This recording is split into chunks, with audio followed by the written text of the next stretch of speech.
Boa tarde a vocês. A gente fez todo o possível de chamar as pessoas, né? Mas eu quero apresentar a vocês o Cláudio e a Flávia, a esposa dele. Pode ficar em pé. Eles estão visíveis mesmo, tá? Bem-vindos, tá bom? Eles são um casal de empresários. Eles têm uma loja de manutenção de computadores, né, e outras coisas mais ainda. E então eles aceitaram o convite de estarem aqui. Mas eu acredito que não vai ficar por aqui, tá? Podemos ser um número menor hoje, né? Mas uma próxima, eu acho que só vai ter que acontecer pela manhã mesmo, porque de tarde a gente tem uma luta, né? Estava conversando com o Gilberto, não é fácil. Mas o tema que eu quero compartilhar é um tema, na verdade, muito pontual.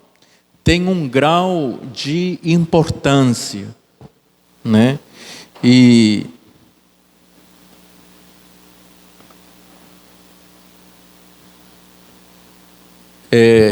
o projeto da verdadeira riqueza, a estratégia financeira e desenvolvimento pessoal. Um tema voltado mais para os jovens, né? Mas a gente é jovem do 0 ano até os 100 anos, tá bom? Tá todo mundo dentro. Mas por que para os jovens? Justamente para criar na mente deles opinião própria com respeito a estes assuntos. Ele tem um grau de importância enquanto a gente é jovem e tem energia para conseguir as coisas. Depois dos 30, dos 40, dos 50, a gente já não pode fazer muita coisa, né? Então, é o ditado, né? O conselho de, muitas vezes, até dos nossos pais, né? Enquanto você é jovem, meu filho, faça tudo o que tem que fazer e faça direito. Mas os jovens logo estão namorando, logo já têm filhos, logo têm responsabilidades, mas não tiveram nada, não conquistaram nada, né? Alguns não terminaram de estudar, alguns não foram para a faculdade e vão ter que trabalhar. Mas trabalhar para quê? Para atender apenas responsabilidade. E muitas vezes a gente percebe que apenas sobrevivemos.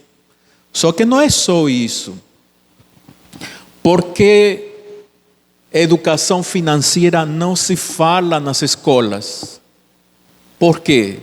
Porque é uma estratégia também para a gente, como cidadão, depender do governo, depender dos outros. E então, essa educação financeira não é ensinado desde cedo, mas deveria, mas não é. Para quê? Porque é uma estratégia da gente depender do governo, depender do sistema, e a gente se torna mais dependente deles, e a gente deixa de ser o quê? Inteligente. A gente deixa de ser inteligente e sábio com a finança. Por quê? Porque aí você se endivida, aí a vida de muitos é só para pagar boleto, e pagar juros, e é dar dinheiro ao banco, é dar o dinheiro ao governo, e você passa a viver para os outros. Mas por quê? Por falta de quê? De inteligência e sabedoria. E é tão interessante que a Bíblia, a palavra de Deus, ele nos deixa ensinamentos muito claros de planejamento, Ele nos ensina a como viver, a como planejar e como gastar. Só que a gente às vezes não estuda direito, né? E meio que se perde, né? Mas eu quero contar uma pequena história para vocês. Uma história de vida. Porque desde que minha mãe ficou viúva, a gente passou muita dificuldade. Vamos dizer assim, que a categoria de pobreza, que não significa, como se diz, miséria, né? Uma coisa é miséria. Viver na miséria é uma coisa. Agora, viver na pobreza é outra. Mas tem uma coisa interessante, que minha mãe, viúva, lutou, trabalhou.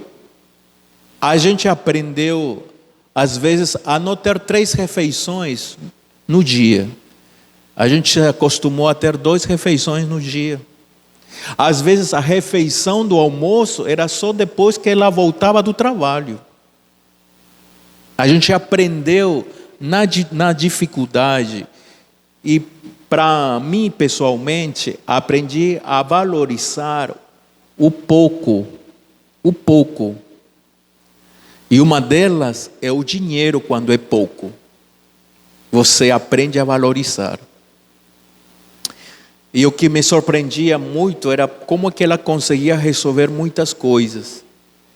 E ela dizia que ela, do pouco, ela sempre estava guardando no banco como uma emergência para ela.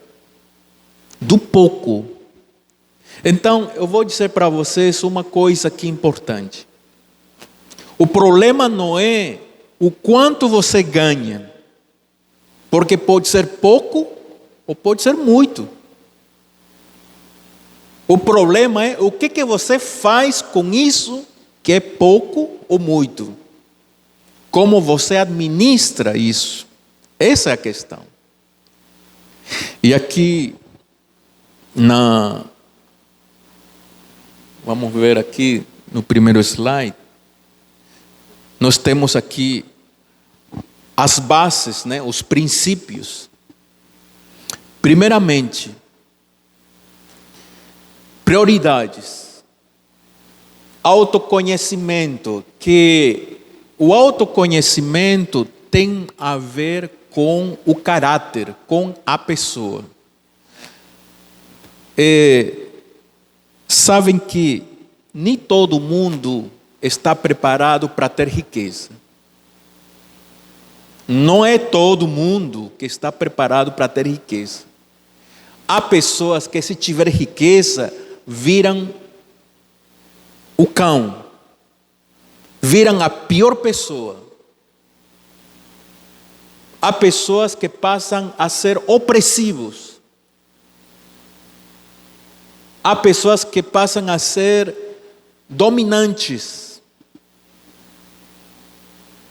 Porque o dinheiro também dá aquele, né? Eleva o orgulho, né? E você tem esse poder, né? De fazer e desfazer.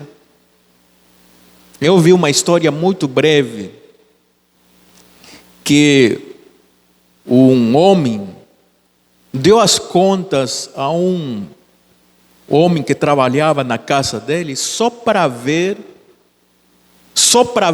aquele homem suplicar pelo emprego. Não é isso uma maldade? Né? Mas há pessoas que não estão preparadas para ter riqueza. Porque sabem qual é a primeira coisa que a gente precisa aprender? E aqui entra também o Evangelho. Aqui também entra o poder do Evangelho. Porque Jesus disse uma coisa uma vez: eu não vim para ser servido. Vamos completar a frase? Eu vim para quê? Para servir. Se você aprendeu a servir com o pouco, com o muito também o será. Então a questão aqui é que antes de falar de riqueza, de posses, é aprender a ser bons homens, boas mulheres, bom marido, boa esposa, bom filho, boa filha, bom cristão. Antes de coisas materiais, precisa o quê? Refinar o caráter. Ok? Tem uma coisa que você não pode negociar na mesa da vida. São o caráter, os valores, os princípios. Não pode negociar isso na mesa da vida, porque é um custo muito caro. Ele é tão caro que é uma dívida contra você mesmo. E essa dívida, quando ela volta para você, ela vem com juros. E juros muito altos. E sabem o que é dormir com a consciência tranquila? O que é dormir com o coração em paz com você mesmo? Então, Jesus foi muito sábio quando ele fala sobre estes assuntos, e existem parábolas para tudo isso aqui. Então, o dinheiro em si não é o fim.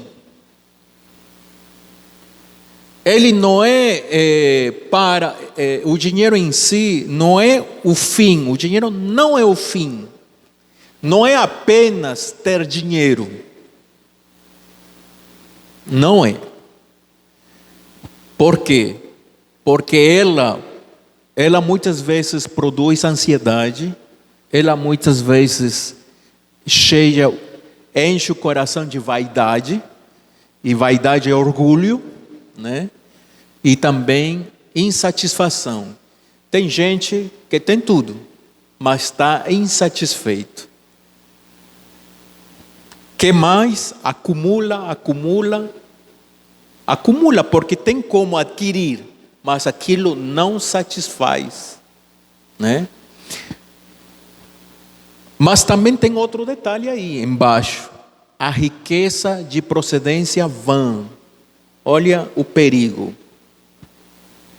Estava conversando com um colega e ele me dizendo: por que existe a vaidade, né? Por quê? Porque ele vem de uma cultura acomodada, produzida pelo imediatismo, pelo consumismo, pelo materialismo. Ele quer agora. E quer tudo. Mas de que forma? Fácil. Quer fácil, quer tudo fácil. Não custa tempo, não custa dedicação, não custa esforço. E então, qual é o perigo dos nossos jovens? É serem aliciados com narcotráfico, drogas, prostituição e uma série de problemas. E esse é o perigo. E essa é a procedência vã que ele está falando, né?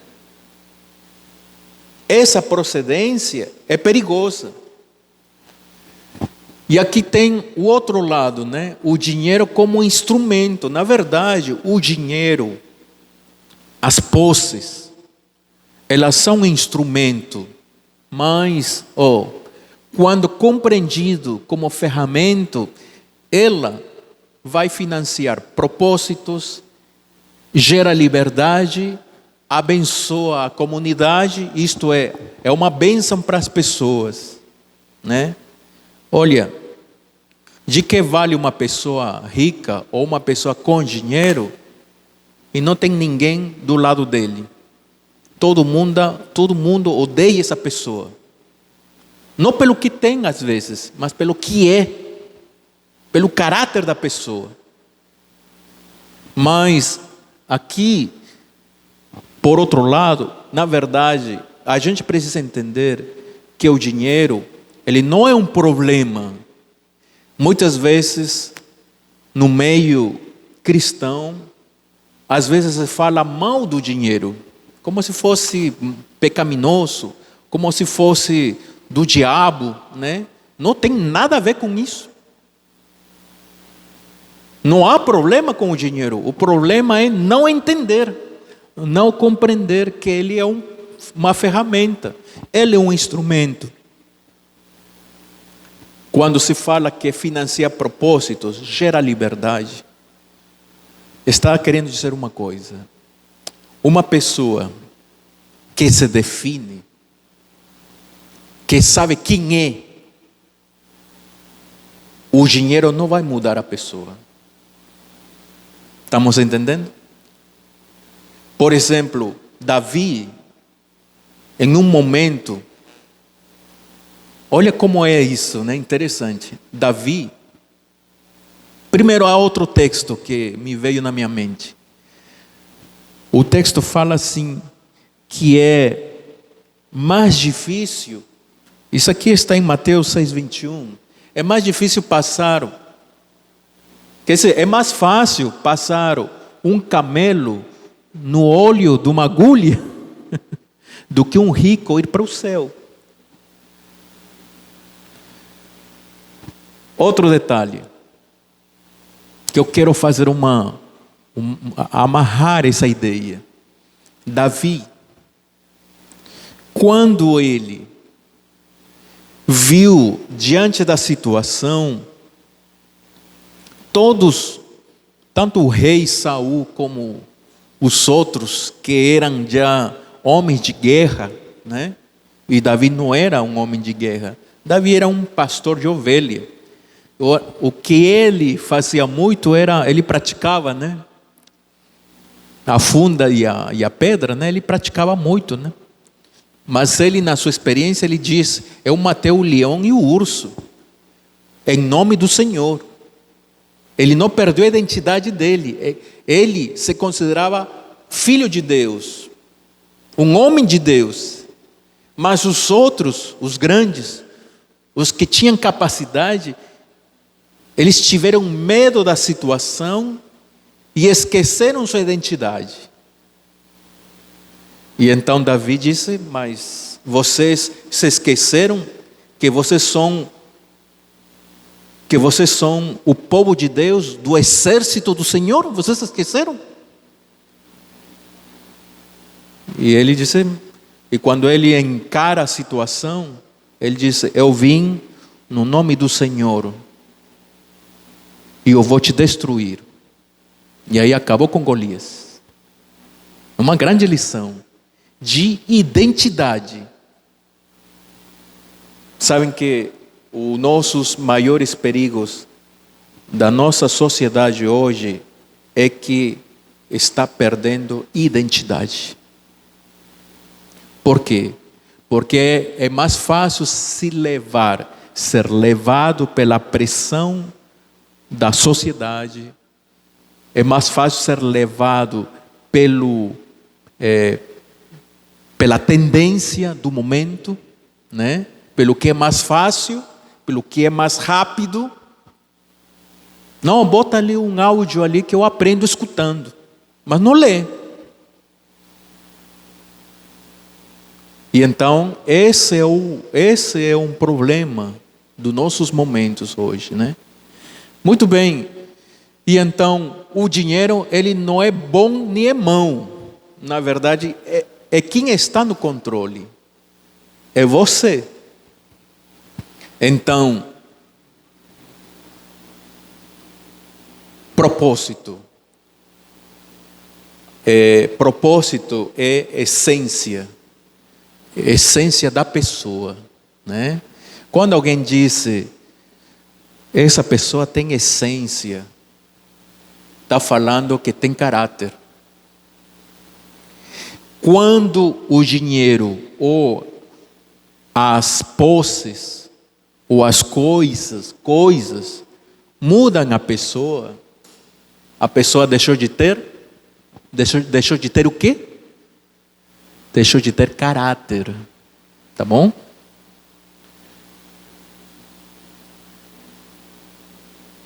Muito bem. E aqui nós temos a fundação, o solo firme, ela só é possível mediante esforço e confiança, né? Então, por este lado, nós temos o esforço contínuo, que está em Provérbios 13:11, né? A riqueza de procedência vã diminuirá, mas quem ajunta com o próprio trabalho aumentará. Era isso que estava falando anteriormente. Isso nos ensina a sermos laboriosos. Não existe caminho fácil. Caminho fácil é perigoso, tá bom? E aí nós temos o outro lado, a confiança estratégica. Confia ao Senhor, as tuas obras, os teus pensamentos serão estabelecidos. Provérbios 16:3. Olha, todas as coisas, e aqui ainda mantém identidade, todas as coisas são possíveis com a ajuda de Deus. Isso é identidade. Nada do que você tem hoje foi apenas o seu esforço. É porque Deus te deu saúde, te deu inteligência, te deu energia, te deu capacidade para você chegar aonde chegou. Amém? Isso é identidade. Sabem quando a pessoa não tem caráter? Ela vai dizer, não. Foi com meu esforço, eu que trabalhei, eu que estudei, fui eu. E esquece de Deus. Ou fala mal de Deus ainda.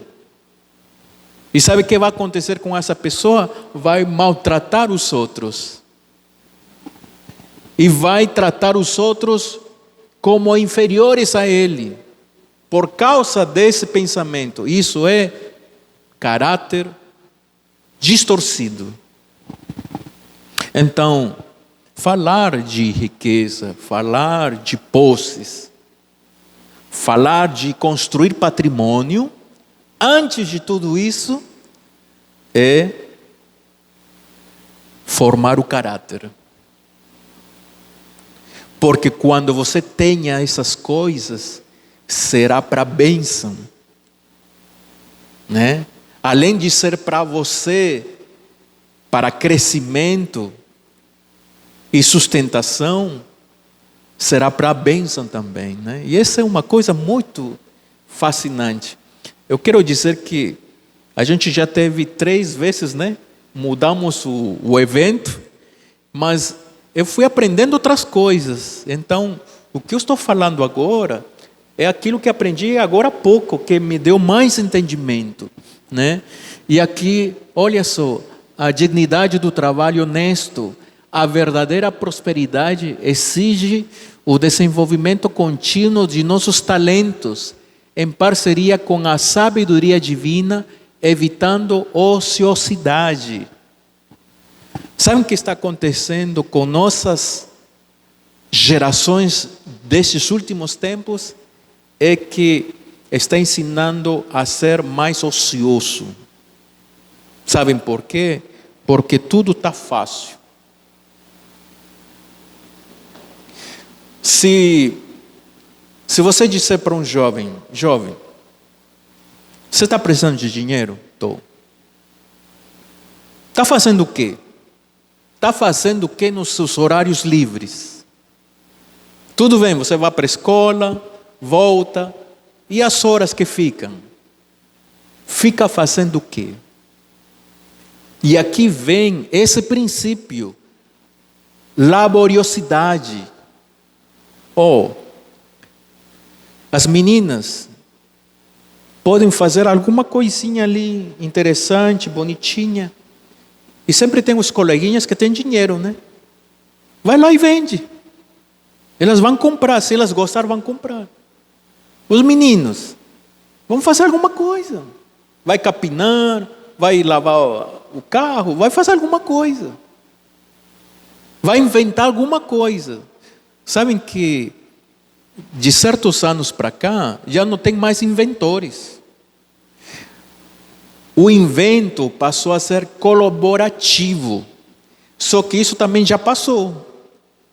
Agora não é assim.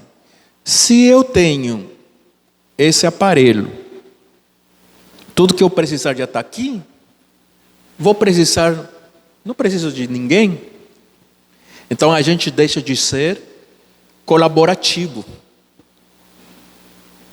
Então esses princípios estão morrendo. Por quê? Porque a tecnologia, tudo acessível, está deixando as pessoas ociosas, inúteis. E então, tem hora vaga, senta, abre o celular e fica fuçando. Por que não para criar, para calcular, para pensar, para inventar alguma coisa, porque olha, renda extra dá para criar. Você tem roupa em casa que não usa, vende.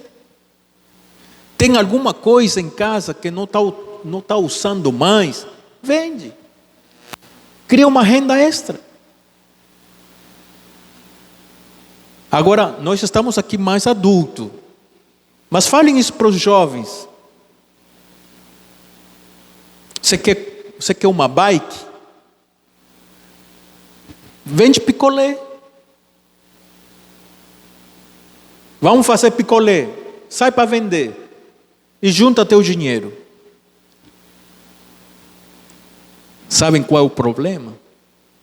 Primeiro, tomar cuidado, nós ou os pais, dizer: eu não quero que meus filhos passem pelo que eu passei. Não faça isso. Você vai criar vermes. Não, ensine também a sofrer. Ensine também a passar necessidade. Você quer? Corre atrás. Não dê de mão beijada, porque a vida não é de mão beijada, não. A vida custa para a gente. E é luta. Então, não existe nada de graça nesta vida. Tudo tem custo. Eu me lembro, com muito carinho, mas era aquela irmã, ela, uma semana depois que eu cheguei no Peru para ver a família, ela já tinha falecido. Já de idosa mesmo. Ela me disse assim: Davi, vem aqui. Eu vejo que, eu entendo tua dificuldade e tal, mas vamos fazer o seguinte. Eu vou te dar um dinheiro, vou te emprestar esse dinheiro, e você vai lá, tem uma fábrica Super Bond, eu não sei se todo mundo conhece, a Super Bond, ela tem todo tipo de produto. Você vai comprar, vai vender, e o lucro vai virar o seu capital, e o dinheiro que eu te emprestei você vai me devolver. Feito. Ela viu a minha luta, e ela me deu esse apoio. Vendi tudo, peguei o lucro, e o dinheiro que ela me emprestou, devolvi para ela. E aquilo ali foi meu capital. A gente passou por isso. E por que não os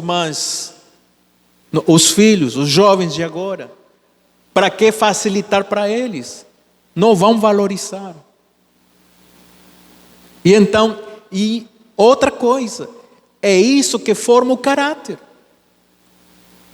O que vai acontecer com os jovens daqui mais para frente, que tudo é fácil. Quando a coisa apertar, eles vão cair na depressão, vão cair psicologicamente, vão se quebrar e não vão aguentar. É isso que vai acontecer. Muito importante isso aqui, né? Aí temos aqui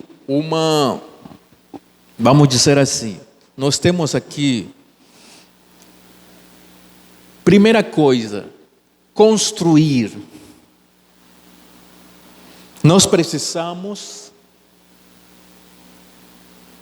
para a gente construir, a gente precisa fazer primeiro o quê? Já vai construir? Precisa fazer o quê? Planejar.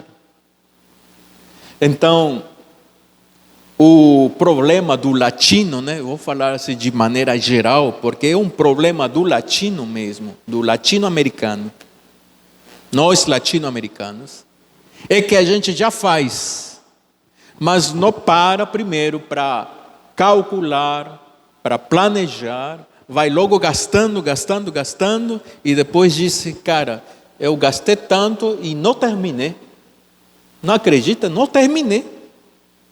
Por quê? Porque não foi planejado. E tem uma coisa interessante aqui. Pois qual de vós, querendo edificar uma torre, não se assenta primeiro a fazer as contas dos gastos para ver se tem que acabar?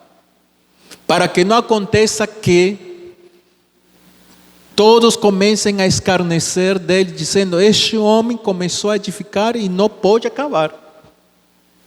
E aqui temos Lucas 14, 28 a 30. Isto é planejamento, e Jesus falou isso na maneira de parábola.